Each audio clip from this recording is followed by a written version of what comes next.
Hey everybody, it's Mr. Cognetti again, and welcome back to math. Today we are going to continue with what we were working on the other day with number bonds.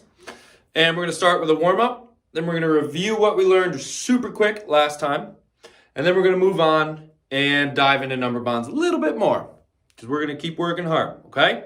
So the first thing we're going to do is we're going to count by ones all the way to 10, and we are going to use our fingers to help us. We're going to start with our pinky. We're going to start with our pinky on our left side. So if I was facing the way you're facing, that's this side over here, okay? So you're going to start with that hand. You're going to start with your pinky and go one finger at a time. Count all the way up to 10, okay? Do this with me. Ready? So everyone get their first pinky up there on this side. So you're doing it with me and we're ready. And we got the first one already, okay?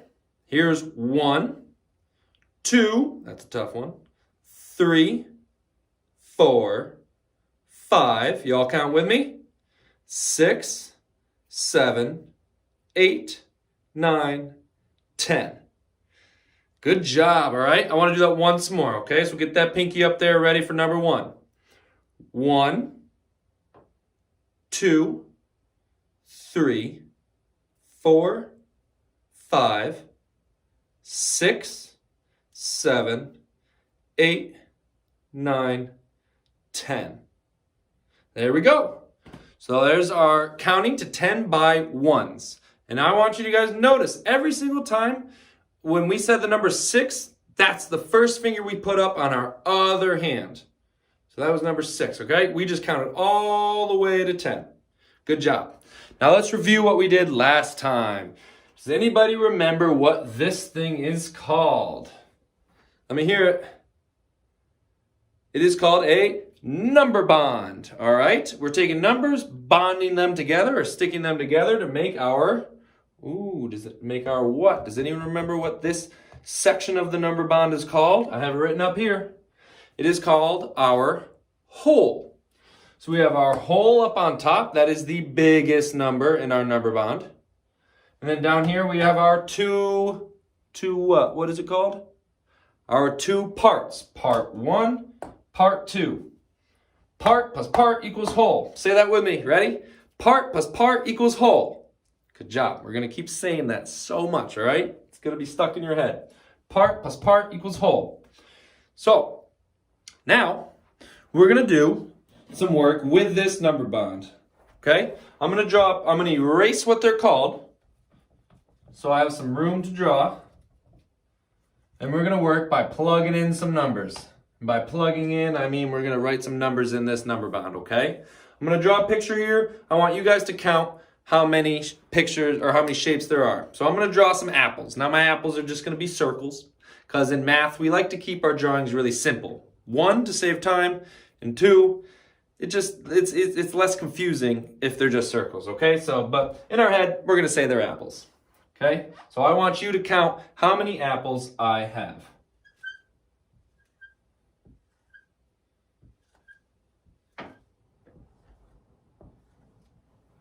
Okay, there's all my apples. How many apples do I have? Take a couple seconds, okay? I'll give you guys a couple seconds to look at those and count them.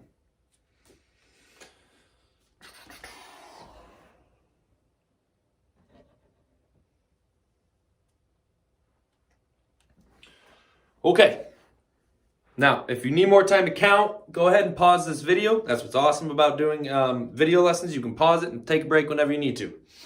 But how many, if you counted them all, how many apples do you think we have right here? Say it out loud. We have 7 apples. 1, count with me, 2, 3, 4, 5, 6, 7. So all together, we have 7 apples. Now, I said the word all together. That's a key word. That should tell us that must be our total or our whole. Look at that. What we have all together, our biggest number, is our whole. So if 7 is our whole, where am I going to write that in our number bond? Am I going to write it here? Nope. Am I going to write it here? Yes, because that's our whole. So I'm going to write 7 up top here. Now, for our number bond to take our whole and split it into two groups, we can do that a couple different ways. But before I do it the one way, I want you guys to look at these 7 apples down here. Can you see if they are split into two different groups of numbers? Can you see a group of apples at all? What about over here? Is this a group of apples right here? Is that one group? It is. How many apples are in that group? We're not looking at this right here. How many apples are in this group right there? We have 3. Yeah, 1, 2, 3. So that can be one of our parts. So where should I write that? In one of our parts sections. 1, 2, 3, I'm going to write the number 3. Okay? So there's one of our parts. Now, this you might go, uh-oh, where do I go from here, Mr. Cognetti? I don't know what to do. But don't let this part stump you. This part's actually kind of the easier part.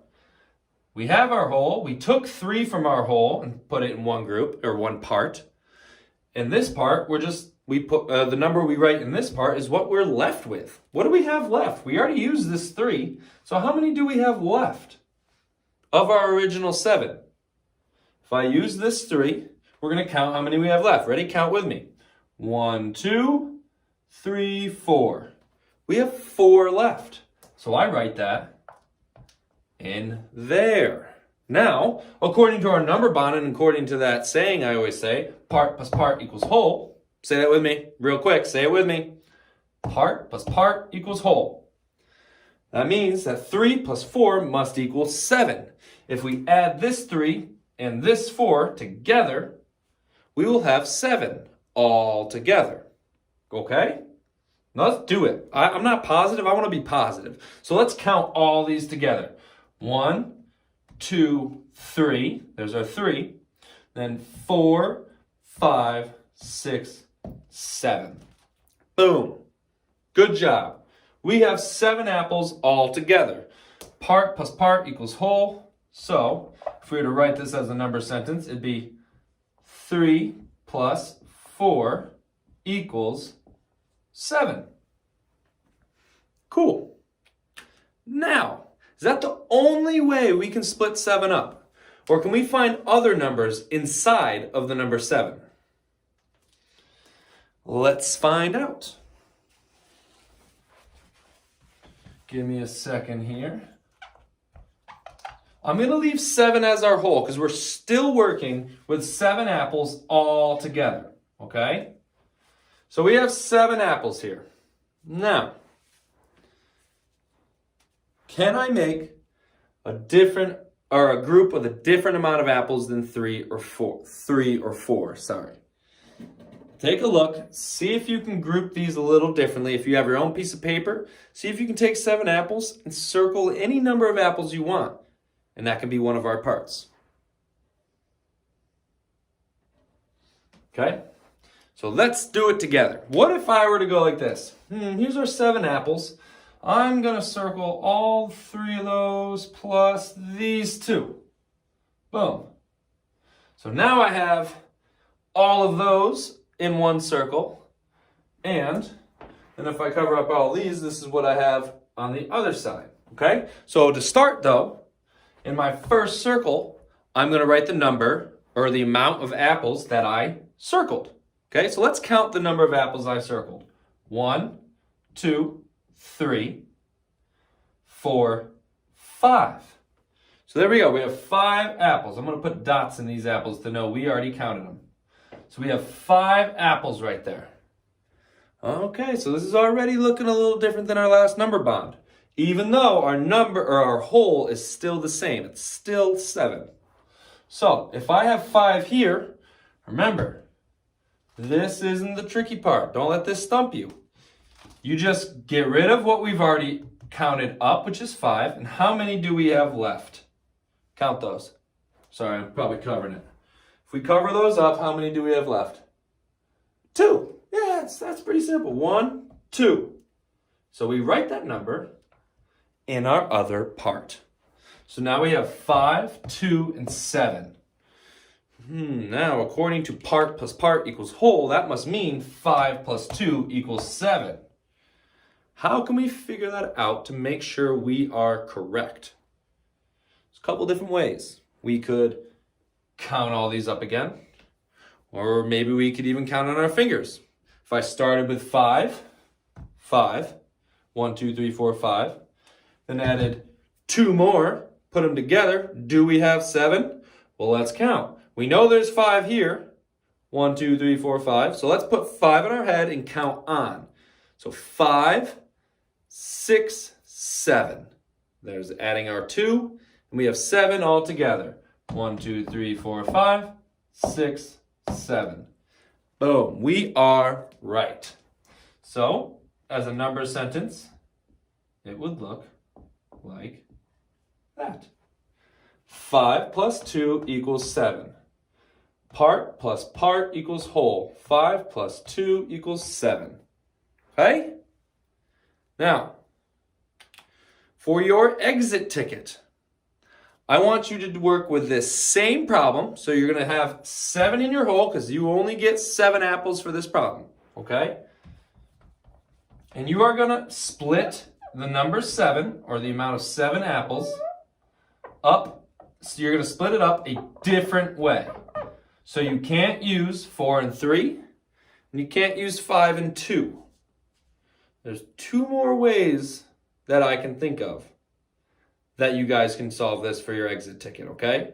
Your exit ticket means you got to do this before you move on to the next lesson, all right? So, remember, to find your first part, let me back up. Rewind. On your piece of paper for your exit ticket, you're going to draw this picture right there, okay? You're going to draw your number bond with 7 in the hole, and then you're going to draw these 7 apples down here, the 7 circles, all right? Now, then your next step is you're going to pick a number of circles that is not 4, 3, 5, or 2. And you are going to circle them, okay? And however many you circle, you're going to write that number in here, okay, in this part. Then remember, for this number, however many you didn't circle is going to go in there. And that's going to be your other part. So if you were to take your 2 parts to put them together, you would have a group of 7 apples, okay? So then once you figure out what goes in these circles, I want you to write the number sentence that goes along with it, okay? So you're filling in these blanks. Something plus something else is going to equal 7, all right? Once you've solved that, take a picture of it and send it in, all right? Again, I had a blast. You guys are awesome. I love math. I hope you guys do too. And just remember, if it's coming easy for you, that's awesome. If it's still a little confusing, that's okay. Math's kind of tough, and it takes a while to learn it, and I know you will, okay? You'll be great. So, good luck on that problem, and I will see you in the next math lesson. Bye, everybody.